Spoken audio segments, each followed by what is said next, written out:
Dear student, calculus chapter number 8 exercise 8.11 को हम discuss कर रहे थे और इसका हमने 15 तक क्वेश्चन कंप्लीट कर लिए थे। आज इसका लेक्चर नंबर 4 है।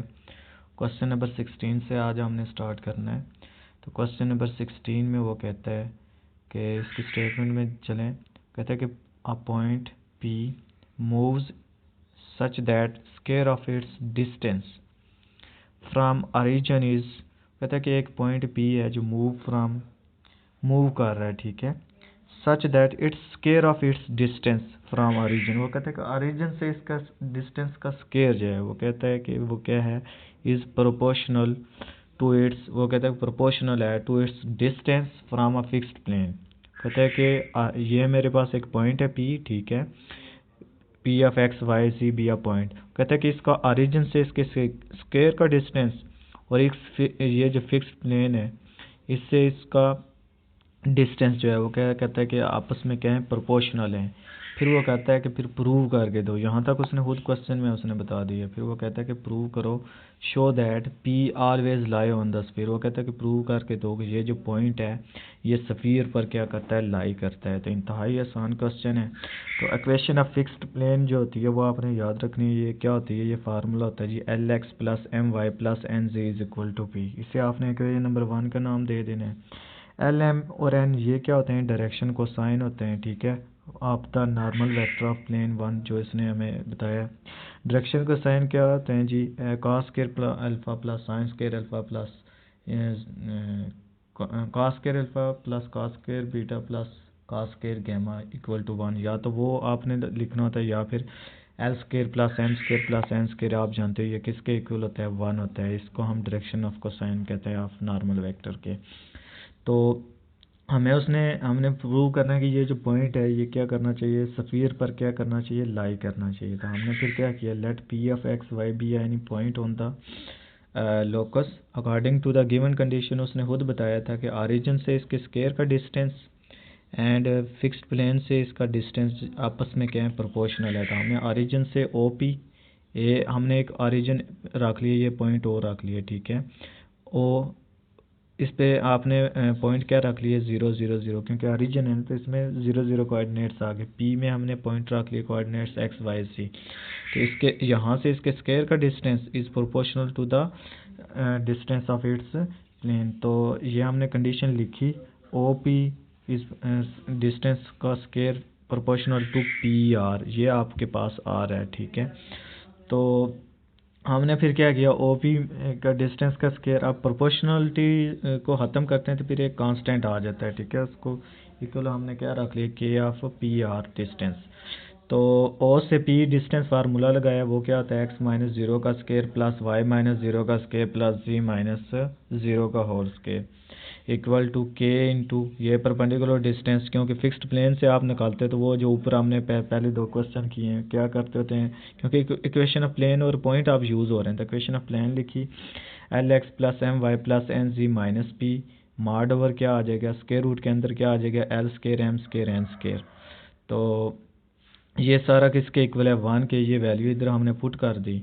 तो फिर क्या आ जाएगा, एक्स स्क्वायर, यहाँ इसको ओपन कर लिया तो ये क्या आ जाएगा, X square Y square Z square equal to K of, इसके वैल्यू 1 है तो ये क्या आ जाएगा, सिंपली क्या रह जाएगा, K of L X plus M Y plus N Z minus P आ गया, ठीक है। अब जी ये इधर इक्वल में है, ये वैल्यू इधर जाके माइनस कर दो तो ये क्या आ गया, X square plus Y square plus Z square minus K of L X plus M Y plus N Z minus P equal to 0। अब के को अंदर मल्टीप्लाई कर दिया, ठीक है। तो X square plus Y square plus Z square minus K L X minus K M Y minus K N Z minus K P equal to 0। तो ये देखो ये कौन सी इक्वेशन बन गई, which is general equation of sphere. तो इससे फिर ये क्या प्रूव हो गया कि ये जो पॉइंट है वो क्या हो गया, लाई ऑन द स्फीयर। तो ये इसका जी आंसर था। इंतहाई आसान था, सिंपल क्वेश्चन था, कोई मुश्किल इसके अंदर कोई ऐसी बात नहीं है जो हम डिस्कस करें। तो आई होप सो इस क्वेश्चन की आपको समझ आ गई होगी।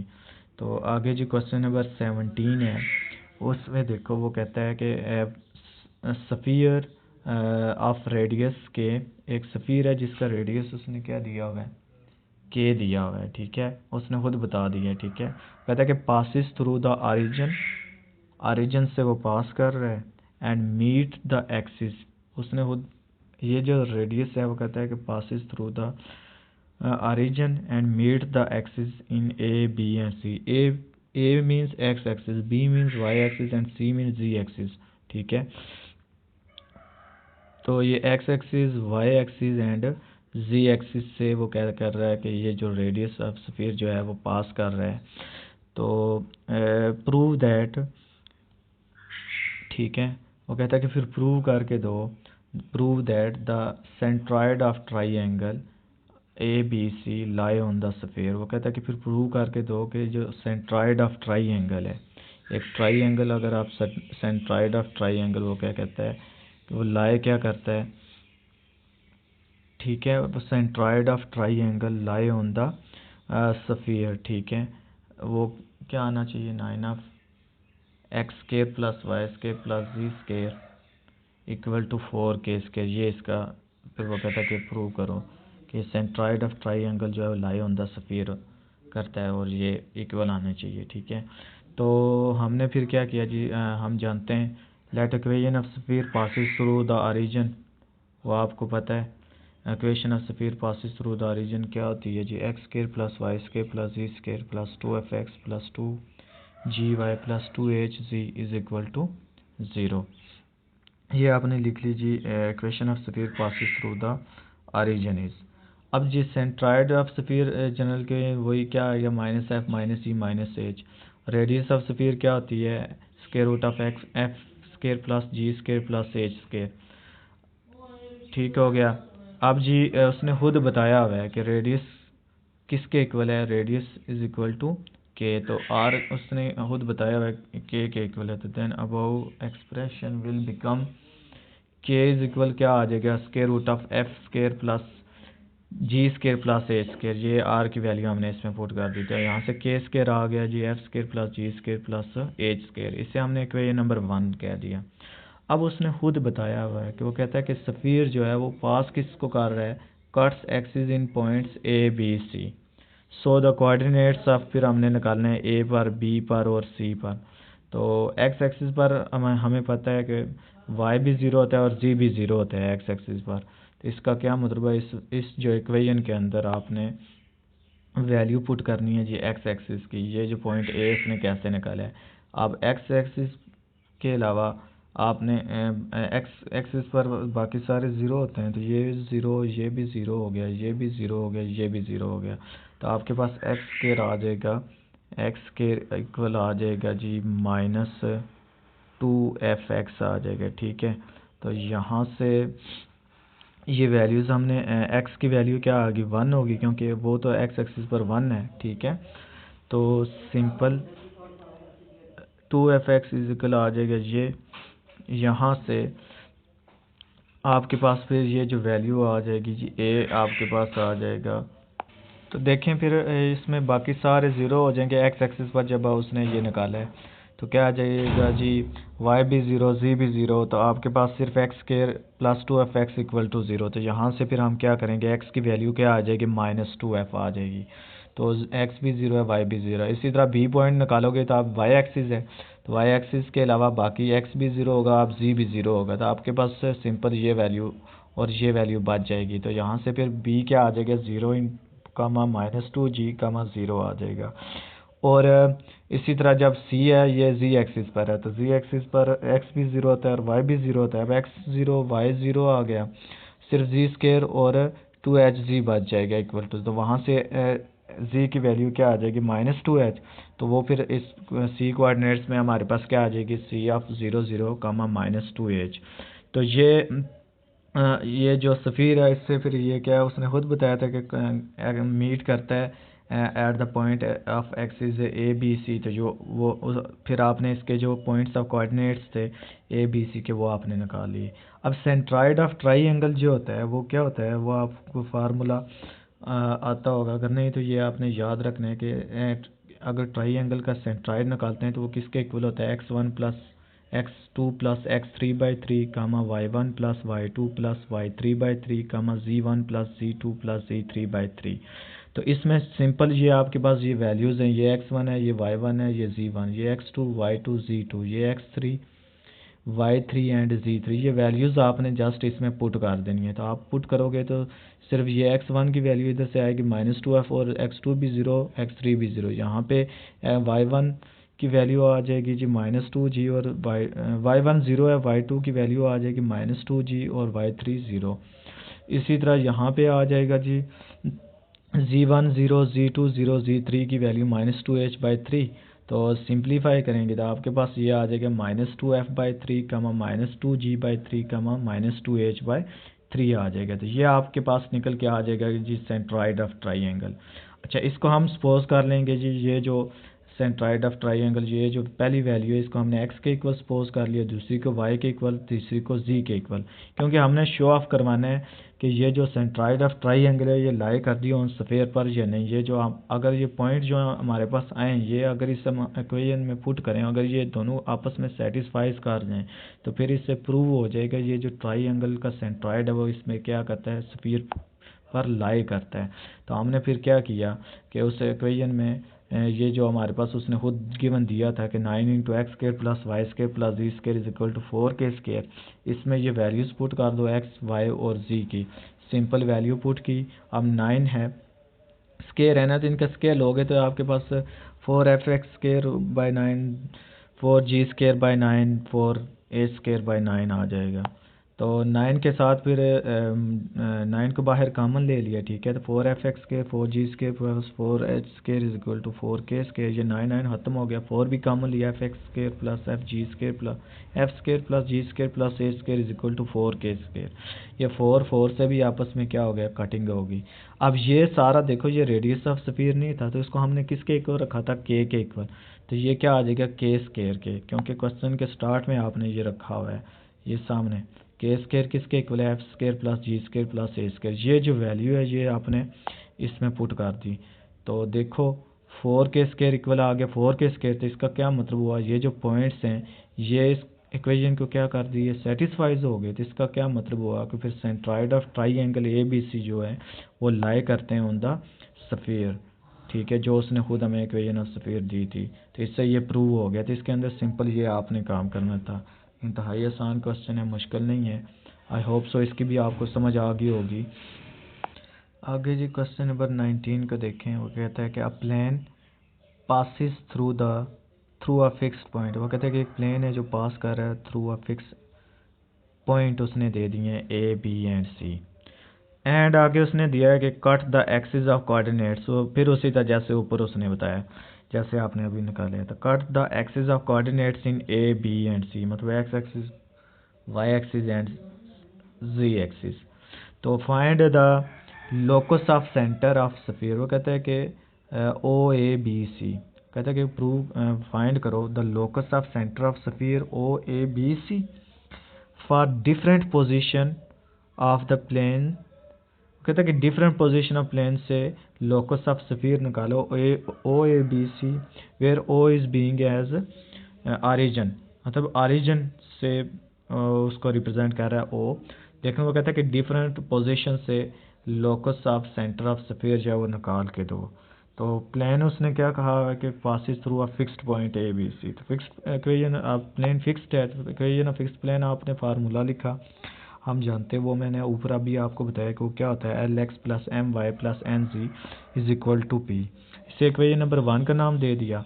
अब उसने खुद बताया कि ये जो ABC जो पॉइंट है ना, ये इस पे क्या करते हैं, लाई करते हैं, ठीक है।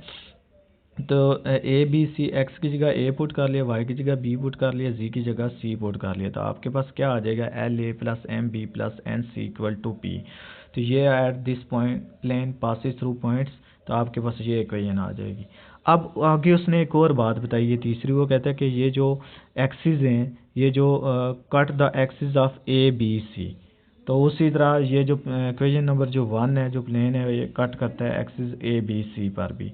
तो वहाँ से फिर हमने क्या करना है जी, हमने A, B और C की वैल्यू निकालनी है। तो A मीन्स x एक्सिस, तो x एक्सिस पर y और z क्या होते हैं, 0 होते हैं। तो इस इक्वेशन में आप वैल्यू पुट करो ना, तो y भी 0 हो जाएगा, z भी 0 हो जाएगा। तो LX जो है ना, ये इक्वल आ जाएगा जी P के, ठीक है। तो यहाँ से x क्या आ जाएगा, p/l आ जाएगा।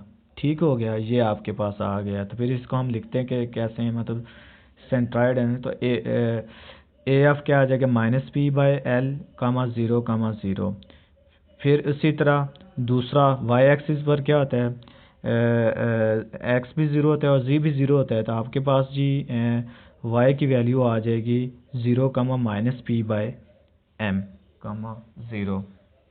एंड c कोऑर्डिनेट्स कैसे निकाला, c मींस z एक्सिस। तो z एक्सिस पर x भी 0 होता है और y भी 0 होता है। ये भी 0 हो गया, ये भी 0 हो गया। तो N Z is equal to P आ गया। तो वहाँ से z वैल्यू आ जाएगी 0, 0, -p/n। तो ये हमारे पास ये पॉइंट्स आ गए जो प्लेन जो कट करता था इन पॉइंट्स पे। अब एक और उसने बताया था, अब चौथी बात उसने क्या बताई थी, centre of the sphere O A B C. तो हमने फिर equation of sphere from origin O A B C लिखी। तो वो क्या आती है जी, X square plus Y square plus Z square minus, अब ये वैल्यू एफ एक्स की जगह जैसे वो जनरल इक्वेशन स्फीयर जैसे लिखते हैं वो लिखेंगे, उसकी जगह एफ की जगह क्या आ जाएगा, -p/l एक्स। जी की जगह क्या आ जाएगा, -p/y m। और एच की जगह क्या आ जाएगा, -p/n। Z is equal to 0 आ गया। ये आपके पास आ गई जी equation of sphere from origin से आ गई। तो सेंटर ऑफ स्फीयर फिर क्या आ गया, -f, -g, -h।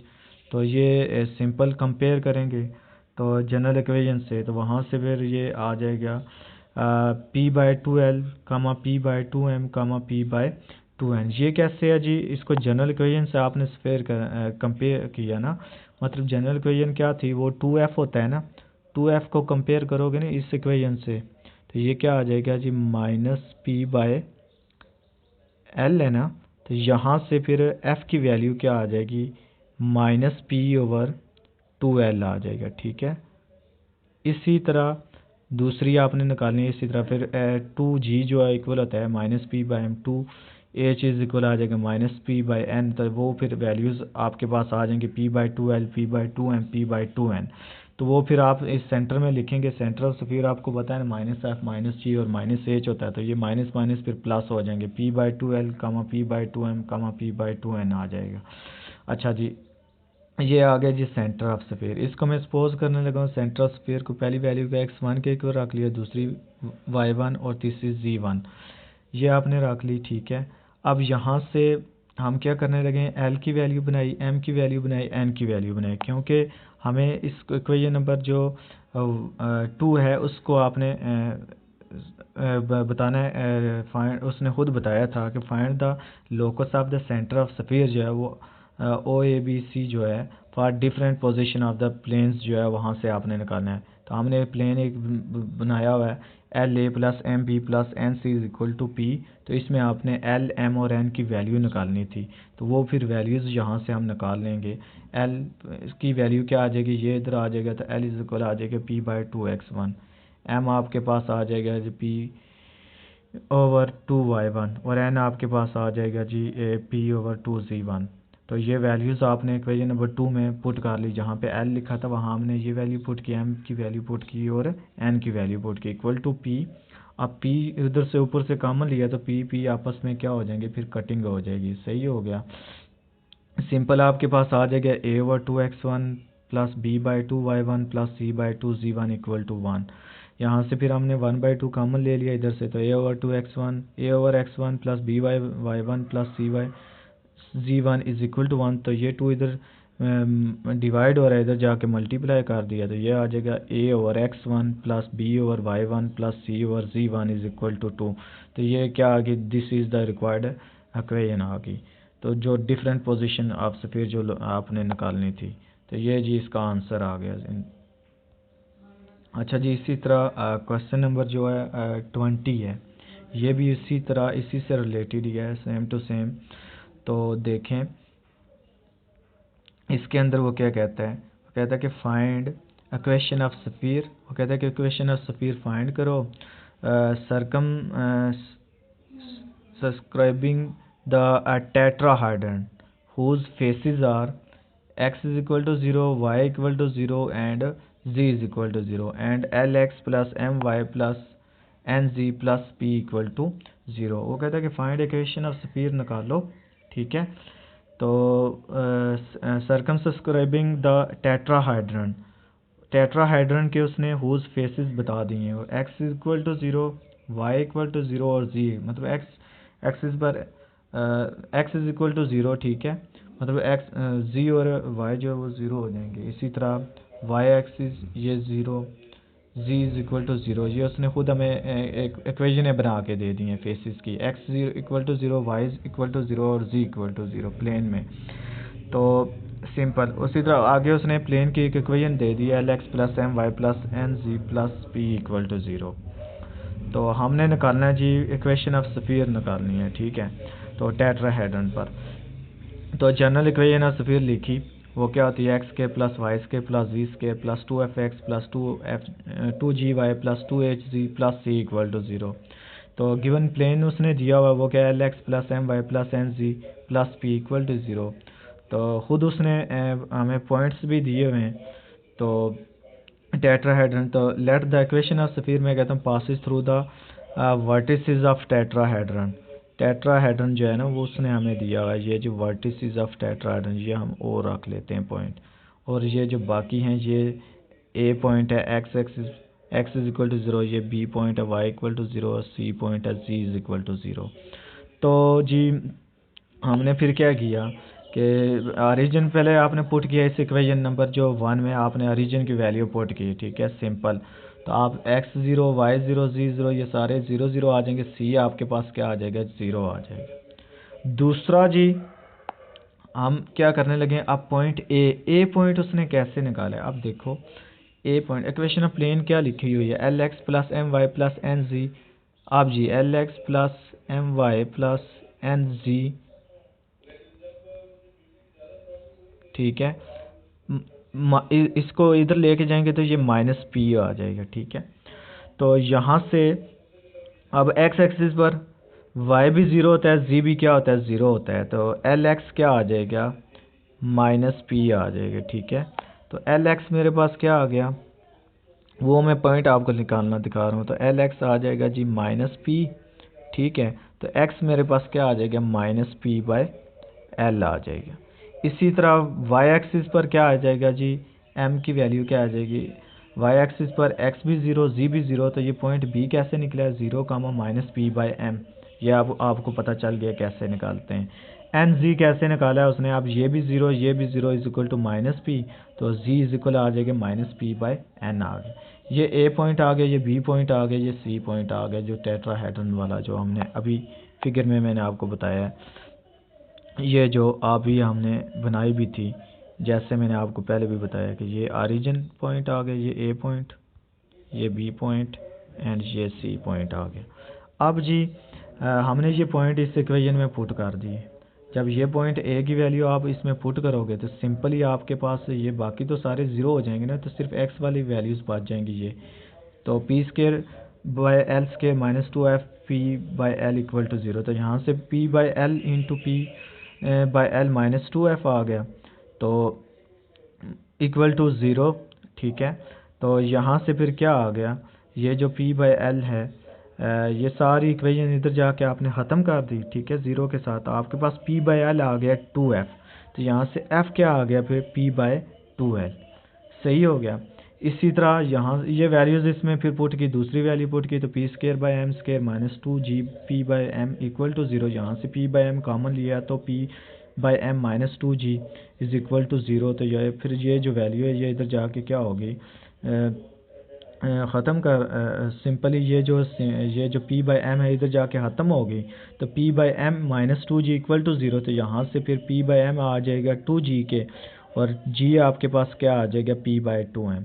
इसी तरह जी ये थर्ड वाली वैल्यू आपने पुट किया, अब x भी 0 y भी 0, z और एच जी वाली बच जाएंगी, c है ही 0 है। तो p square by N square minus 2h p by N equal to 0, तो p बाई एन आपने कॉमन लिया इसमें से, तो p by N minus 2h equal to 0 आ जाएगा। आपने इक्वल 0 रखना है, इधर मिसिंग है वो, तो ये फिर p बाई एन जो है वो उधर जाके ख़त्म हो जाएगा 0 के साथ। तो आपके पास सिंपल बच जाएगा p by N minus 2h equal to 0, तो p बाई एन इक्वल आ जाएगा 2h के, तो h मेरे पास क्या आ जाएगा, p बाई 2n। जैसे ये आपने आपको मैंने बताया कि वो कैसे उसने किया कि इसको इक्वल आपने ज़ीरो रखना है हर इक्वेशन को, क्योंकि यहाँ पे मिसिंग है। तो P into P by L minus two F equal to zero. तो ये फिर ये सारा ज़ीरो हो जाएगा, बाकी ये बच जाएगा P by L equal to two F. तो एफ आ जाएगा पी बाई टू एल। तो सिंपली फिर एफ जी और एच की हमने वैल्यूज़ निकालनी थी, ठीक है, वो आपके पास आ गई और सी की भी वैल्यू आ गई। अब आप इस इक्वेशन नंबर 1 में पुट कर दो सिंपल, तो आपके पास जो नई इक्वेशन आएगी ये इसकी रिक्वायर्ड इक्वेशन आ जाएगी, X square plus Y square Z square plus F की जगह हम पुट कर देंगे P by L X, Y की जगह पी बाई एम, जी की जगह sorry P by M Y, और एच की जगह P by N is equal to zero. तो ये आपके पास जो रिक्वायर्ड आंसर आएगा ये इसका क्या आ गया जी, रिक्वायर्ड आंसर हो गया। तो ये इंतहाई आसान क्वेश्चन था, कोई मुश्किल नहीं है। तो सिंपल उसने हमें बताया था, तो उसके अकॉर्डिंग हमने ये जो कंडीशंस हैं बस आपने यूज़ की हैं और आंसर आ गया। आपने जस्ट इक्वेशन ऑफ स्फीयर निकालनी थी। तो इस तरह इसके जो 20 क्वेश्चन हैं इस एक्सरसाइज के वो हमारे कंप्लीट हो गए।